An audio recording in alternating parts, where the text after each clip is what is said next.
पीले दांत वाली बहू। रंजना कभी ब्रश नहीं करती थी। उसे कितनी बार उसके माँ बाप ने डांटा, लेकिन उसका कोई असर उस पर होता ही नहीं था, जिस कारण से उसके दांत पीले पीले हो जाते हैं।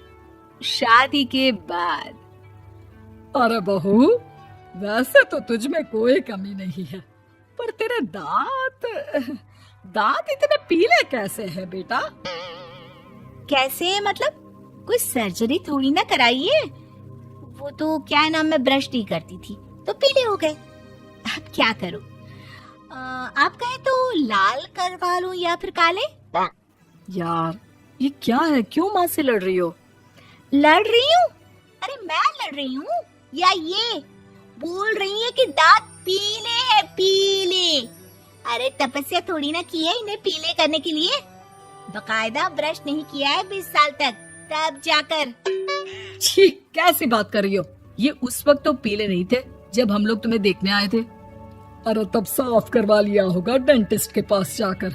अब देखो कैसे पीले पीले लग रहे हैं। रंजना सास की तरफ गुस्से से देखती है। फिर शुरू हो गई पीले पीले पीले। अरे पीले तो तब भी थे जब मेरे हाथ का रसगुल्ला उड़ा उड़ा कर खा रही थी और बोल रही थी, लड़की नहीं गुणों का खजाना दे रहे भाई साहब आप।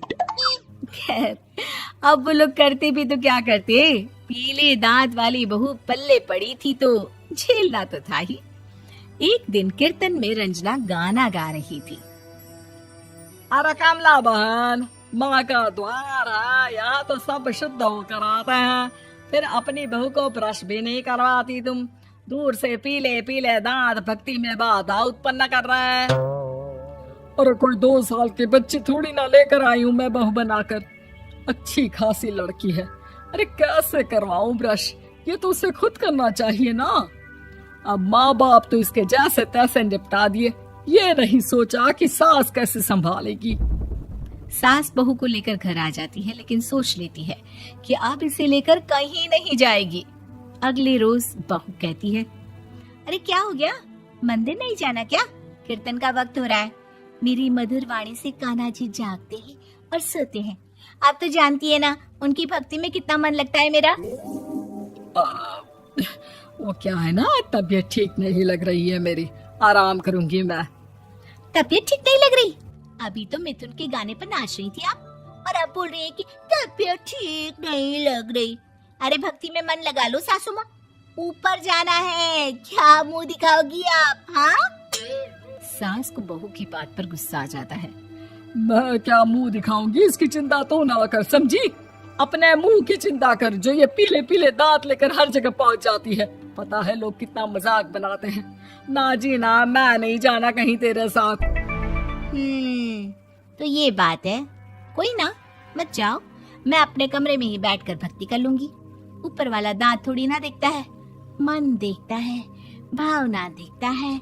और अरे बस बस, तू सब कुछ दिखा, बस ये सफेद चमकदार दांत ना दिखाना किसी को, है?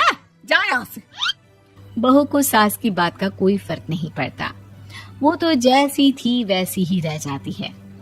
सुबह नहाकर किचन में खाना बनाना, फिर खाना खाना, कीर्तन भजन करना और सो जाना। एक दिन, माँ जी मैं सहेली के घर जा रही हूँ, शाम को लेट आऊंगी। हाँ हाँ तो जाना, मैंने कौन सा तेरी आरती करनी है घर पर बैठकर। रंजना सहेली के घर जाती है, जहाँ वो पार्टी में जाने की तैयारी कर रही होती है। अरे शिखा, कहाँ जाने की तैयारी कर रही है? मैं गलत वक्त पर आ गई क्या? अरे नहीं यार, उल्टा सही वक्त पर आई है। मैंने ये साड़ी और ज्वेलरी निकाली है यार, शाम को इनके ऑफिस की एक पार्टी में जाना है। बताना कैसा लग रहा है ये सब? नहीं यार, इस ड्रेस के साथ तो वो वाली ज्वेलरी अच्छी लगेगी। हाँ हाँ सही बोल रही है, मैंने ध्यान ही नहीं दिया। वैसे तो हमेशा से मस्त फैशन सेंस रखती है। तो बड़ा जाती होगी ना पति के साथ पार्टी में। रंजना कुछ नहीं बोलती, बस सोचती है कि यार काश ये बात सही हो जाती। पर मैं क्यों नहीं जाती पार्टी में? क्या इन लोगों की कोई पार्टी होती नहीं होगी? रंजना घर आती है और रात में पति से सवाल करती है, एक बात बताइए, आप मुझे किसी पार्टी में क्यों नहीं ले जाते? क्या आपकी यहाँ ऑफिस में पार्टी नहीं होती? पति बेचारा क्या कहता कि दांत पीले हैं तुम्हारे इसलिए। अरे कोई पार्टी होती नहीं हम लोगों के ऑफिस में, तो कहाँ से लेकर जाऊं? और मार्केट, मॉल, कहीं वीकेंड घूमना, कहीं तो। अरे यार, सारे हफ्ते में एक छुट्टी मिलती है, तो सोचता हूँ कि आराम ही कर लूं। क्यों? रंजना मन मार के रह जाती है। पहले कभी सास के साथ मंदिर जाया करती थी, लेकिन वो भी सास ने ले जाना बंद कर दिया। घर बैठी बैठी रंजना बोर हो जाती है। तभी उसे आइडिया आता है और वो मायके जाने का सोचती है। सासू माँ, 2 दिनों के लिए मम्मी के घर जा रही हूँ। अच्छा अच्छा, ठीक है, आराम से जा। और हाँ, माँ से कुछ अच्छी आदत सीख कर आना कि कैसे शरीर के हर भाग की तरह दांतों की सफाई भी जरूरी होती है, समझी? शुरू हो गई ना आप। वो लोग आपकी तरह नहीं है कि छोटी छोटी बात का बतंगड़ बना दे। उन लोगों के लिए मैं मायने रखती हूँ, ना कि मेरे पीले पीले दांत।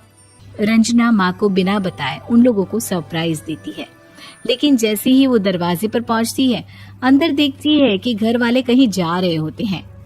अब माँ, काश रंजना दीदी के दांतों वाली प्रॉब्लम नहीं होती, तो वो भी हम लोगों के साथ चलती ना बुआ जी की बेटी की शादी में। हाँ बेटा, लेकिन अब उसे कौन समझाए कि उसको उसके पीले दांत नहीं दिखते, लेकिन उसके आसपास के लोगों को कितना एम्बैरेसिंग फील कराते हैं। मुझे तो कितनी बार उसके स्कूल की टीचर ने शिकायत की कि उसके साथ कोई लड़की बैठना भी नहीं चाहती, और ना ही कॉलेज में कोई उससे बात करना चाहता था। लेकिन पता नहीं क्यों उसे ये बात समझ में ही नहीं आती। कोई कमी नहीं है उस लड़की में, बस यही कि दांत पीले हैं। वो तो भला हो जीजा जी और उनकी माँ का, जो दीदी को जैसी है वैसे ही रखा हुआ है। रंजना को अपने घर वालों की बात सुनकर बहुत दुख होता है। वो सोचती है कि वो क्या करे, लेकिन फिर वो सीधा डेंटिस्ट के पास जाती है, अपने दांत चमकाती है और कसम खाती है कि वो रोज ब्रश करेगी। अरे क्या हो गया?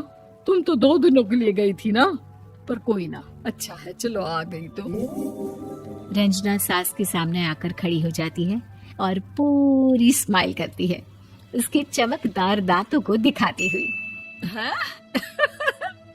चले मंदिर? माँ, मुझे माफ कर दीजिए, मैंने आप लोगों को बहुत एम्बैरेसिंग फील करवाया। मैं आज से रोज ब्रश करूंगी।